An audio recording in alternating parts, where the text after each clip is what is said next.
Po, nëse ka ai mendimin që është i burgosur politike, ka burgosur nga ana politike Rama. Kështu që ato diskutim. Nuk e përmendi asnjëherë. Kush e burgosi nga ana politike? Opozita. Po patjetër e burgos kryeministri. Pra, nëse është politike, ai që ka fuqinë politike, ai e bën. Pra, nëse ka këtë akuzë, ka për kryeministrin. Nuk ka si të ketë për njerëz tjerë. Kujtoj një diçka. Qerion Velia i qëndron i akuzuar për disa lloj akuzash ndryshme, mos gaboj një numër mbi 10 tilla. Po, 12. Por në fakt ka akuzën e madhe nga njerëzit. Ka akuzën për shpërdorimin e fondeve të qytetit. Ka akuzën e një incineratori që nuk ekziston. Ka akuzën e një impjanti për punimin e urave të zeza që nuk ekziston.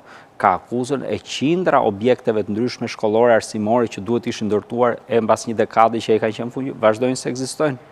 Ka shumë akuza të tilla. Ndërkohë që nga krahu tjetër, ai po vuan një dënim aktualisht dhe është masën, nuk ka një dënim, po është masën e arrestit me burg për akuza shumë të vogla nga ato që ka shkaktuar. Pse?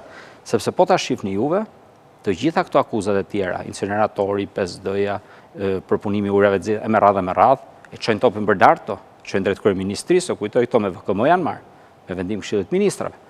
Ndërkohë që është për një diçka të vogël, diçka personale, familjare, apo të një rrethi shumë të ngushtë, pse që ta mbylli lojën. Pse e bën këtë sistemi gjyqësor? Kë po mbron?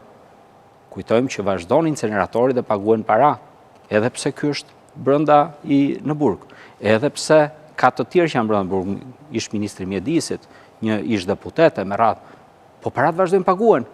Kush e bën të mundur pagesën e këtyre parave?